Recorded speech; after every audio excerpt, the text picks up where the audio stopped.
And I want you to perform amazingly well. When you enter this meeting, people are going to be blown away. Calm your nerves, slow your breath down, give yourself that pep talk and stand in a power pose for a couple of minutes when you're talking to yourself that you are looking amazing.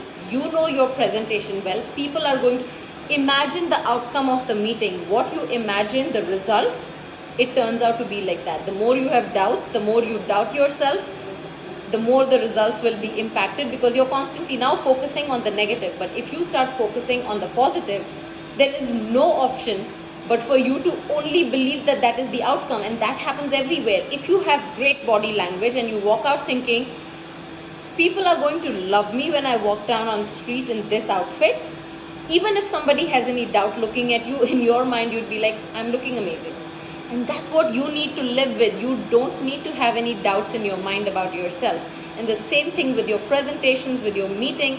The more prepared you are, the less anxious you are. So prepare yourself well, not just with the presentation or the topic that you need to speak on, but also with your personal presence. From the time you enter that meeting, be bold, be seen. Don't be like, let me shut the door.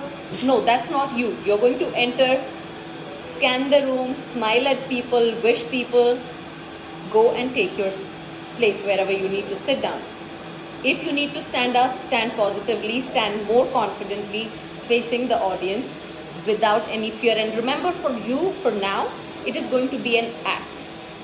Keep acting, and you know that, not Parmita, Abhinaya, you have 15 minutes at this presentation or at this meeting. Perform, perform, perform, and get out of there. You can go back to your room or your cabin and relax for those moments, but you'll be so proud of yourself for the way you perform. I can't wait to hear what your response would be to something like that. But those are some of the things that are very important for you to control when you're, and that is completely in your control.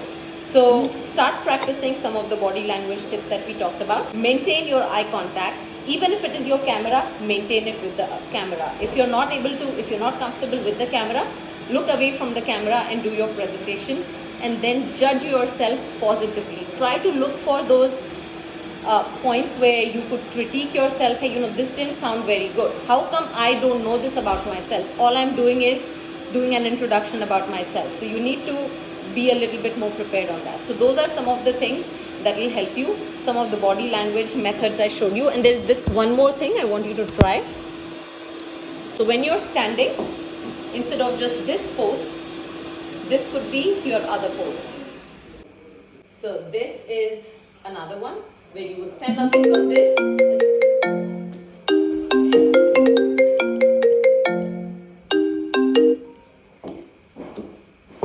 So this is one.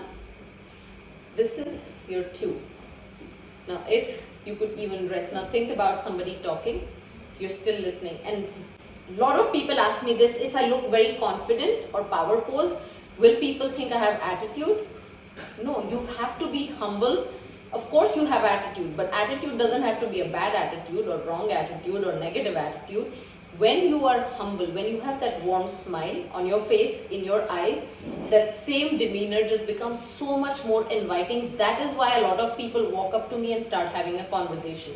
Not because I give a negative vibe, and I've practiced on that. It's not like I didn't have it. It's not like I didn't give out negative vibes when I wanted to. When I was a single woman, I did not want to give a positive vibe to every Tom, Dick and Harry who came across. So I knew I had this barrier, a wall around me. But now, when I reflect back that what I could have done differently in my younger years, then yes, it is body language. I would change my body language as whoever I was in the past.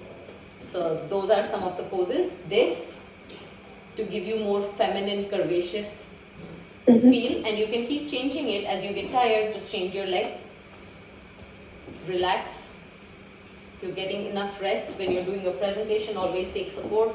If you have a board or something and you're talking, see, automatically my leg just comes in this posture, because I personally don't wear heels very often, but when you're going to be in a session, it just helps you so much more if you're doing it for those 15 minutes, where even if it is 1 or 2 inches heels, wear them. It completely changes your confidence. Okay, so any questions from today's session? Yeah, I